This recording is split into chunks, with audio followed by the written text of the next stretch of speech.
Chicken బిర్యానీకి ఏదైనా ధీటుగా ఉందా అంటే అది చికెన్ మంది అని చెప్పొచ్చండి.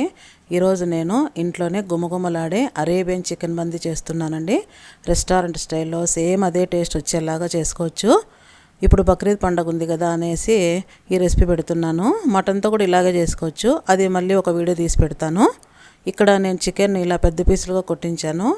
మండీ కంటే వాళ్ళే ఇలా పెద్దగా కొట్టిస్తారు. 1 కేజీ తీసుకున్నాను, స్కిన్లెస్ అనమాట. ఘాట్లు కూడా వాళ్ళనే పెట్టమన్నాను. మసాలా బాగా ఘాట్లలో పడితేగిన బాగా స్పైసీగా ఉంటుంది, లోపల పక్క కూడా బాగా తగిలి.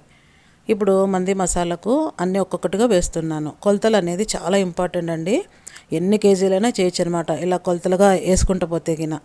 ఫస్ట్ వచ్చేసి ధనియాలు 2 టేబుల్ స్పూన్లు, సెకండ్ వచ్చేసి లవంగాలు ఒక 10 అనమాట, సోంపు 1 టీ స్పూను, నెక్స్ట్ వచ్చేసి దాల్చిన చెక్క నేను చూపిస్తున్నంత, తర్వాత నల్ల ఇలాచి 1, అలాగే యాలక్కలు ఒక 8, నల్ల మిరియాలు 1 టీ స్పూను, నెక్స్ట్ వచ్చేసి జీలకర్ర 2 టేబుల్ స్పూన్లు, అలాగే జాజి పువ్వు 1, జాజికాయ చిన్న ముక్క, ఇంతే చాలండి, ఎక్కువ వేసుకోకూడదు, మరీ ఘాటుగా ఉంటుంది.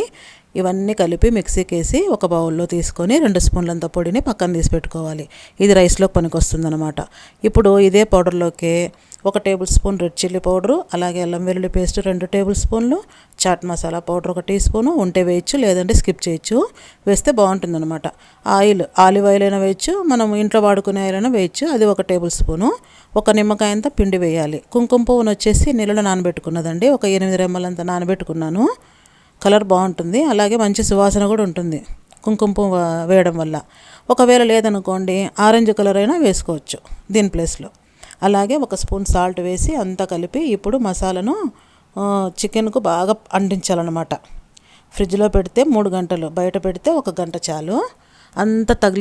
అంత బాగా తగిలించాలన్నమాట, ఎక్కడ గ్యాప్స్ లేకోకుండా.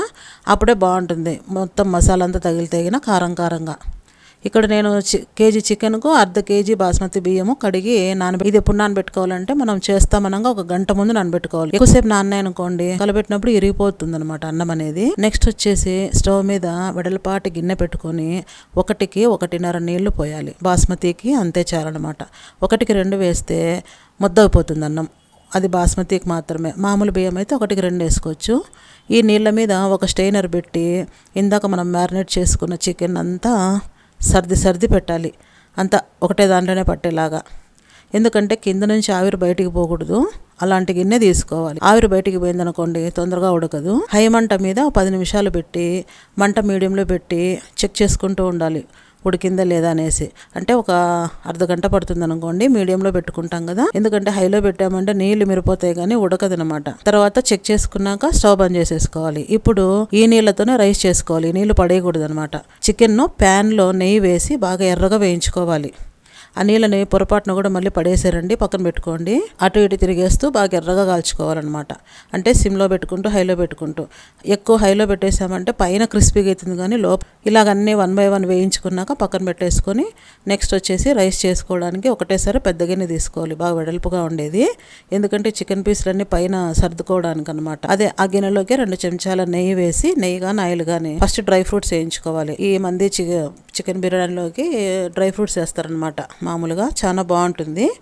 ఇష్టమున్న వాళ్ళు వేసుకోవచ్చు, లేకుంటే లేదు. నేను ఇక్కడ వచ్చేసి గోడంబి, బాదాము, ఎండు ద్రాక్ష వేయించి పక్కన పెట్టుకుంటున్నాను.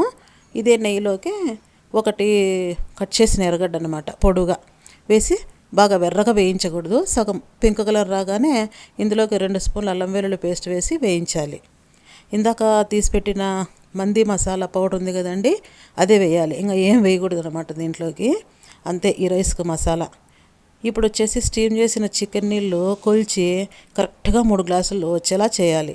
ఎందుకంటే మనం ఇందాక ఉడికిచ్చాం కదా, కొంచెం ఇమిరిపోయింటాయి కాబట్టి తక్కువ వస్తే మామూలు నీళ్ళు పోసుకోవాలి. అంటే 2 గ్లాసులకు 3 గ్లాసుల నీళ్ళు అనమాట, కరెక్ట్ సరిపోతుంది. మళ్ళీ ఎక్కువ తక్కువ వేసారంటే చెడిపోతుంది అన్నము. దాని తగ్గట్టు సాల్ట్ వేసి బాగా డ్రై నిమ్మకాయ ఉంటే వేసుకోవాలి. నా దగ్గర లేదు కాబట్టి మామూలు నిమ్మకాయని 2 ఉప్పులు కోసేసాను, ఉంటే వేసుకోవచ్చు, లేదంటే లేదు. ఇలాగా బాగా ఎసురు తెరులుతున్నప్పుడు బియ్యం వేసి ఎక్కువ కలపెట్టకూడదండి, ఇరిగిపోతుంది. నానబెట్టిన బియ్యం కదా, అలా 2 సార్లు తిప్పేసి బాగా ఉడకనిచ్చి గట్టిగా అయిపోతేనే దమ్ముకి ఇడవాలన్నమాట. కింద ఏదన్నా పెనం పెట్టేసి బాగా దమ్ అయినాక ఇందాక మనం చేసి పెట్టుకున్న ఫ్రై పీసులు ఉన్నాయి కదండి, అవన్నీ పట్టేలాగా నీట్గా సర్ది పెట్టుకోవాలన్నమాట. ఇప్పుడు స్టవ్ ఆఫ్ చేస్తామన్నాక మనము బాగా దమ్ అయినాక మళ్ళీ కలిపెట్టకూడదు. ఇప్పుడు వచ్చేసి ఆ చికెన్ పీసుల మధ్యలో చిన్న కప్పు గిన్నె పెట్టేసి కాల్చుకున్న ఒక బొగ్గు పెట్టి దాని మీద నెయ్యి వేసి గట్టిగా మూసి పెట్టేసామంటే సేమ్ అసలు బార్బిక్యూ చికెన్ ఫ్లేవర్ వస్తుంది అనమాట. అంత బాగుంటుంది. అలాగ ఒక 5 మినిట్స్ పెట్టేసి ఇంకా స్టవ్ ఆఫ్ చేసి ఇప్పుడే ఓపెన్ చేయకూడదు, ఆ పొగ అంతా పోయేదాకా. ఇప్పుడు ఇందులో కలుపుకోవడానికి మందీ సాస్ చేస్తున్నానండి. ఇందులోకి మయో కానీ ఇలాగ మందీ సాస్ కానీ ఇస్తారు. కావాలంటే రైతా కూడా పెట్టుకోవచ్చు. 4 ఎర్ర టమోటాలు, 4 పచ్చిమిరపకాయలు, తెల్లవాయి రెబ్బలు ఒక 5, అర్ధం నిమ్మకాయ, మిరపొడి 1/4 స్పూను, తర్వాత సాల్ట్ కొంచెం తగినంత, అలాగే కొంచెం పుదీనా, కొంచెం కొత్తిమీర. ఇది చూపించడం స్కిప్ అయిపోయింది. అన్నీ వేసి మెత్తగా మిక్సీకి పట్టుకోవాలి. అంతేనండి, అరేబియన్ స్టైల్ చికెన్ మందీ రెడీ. మ్యారినేట్ అయ్యేకి లేట్ అవుతుంది కానీ మిగతా ప్రాసెస్ అంతా త్వరగానే అయిపోతుంది. మీకు నచ్చుతుంది అనుకుంటున్నాను. మందీ అంటే వెడల్పాటి ప్లేట్లో రైస్ని వెడల్పుగా పరిచి ఫ్రై పీసులు, ఫ్రైడ్ ఆనియన్స్, డ్రై నట్స్ ఇలాగ అన్నీ అందంగా అలంకరించి ఒక ఫోటో కొట్టి ఇంకా తినడమేనండి. వేడివేడి మంది, కారం తక్కువ ఘాటు ఎక్కువ, గుమగుమలాడే చికెన్ మందీ రెడీ. మీకు నచ్చుతుంది అనుకుంటున్నాను. సబ్స్క్రైబ్ చేసుకొని లైక్ చేయండి, షేర్ చేయండి. Thanks for watching.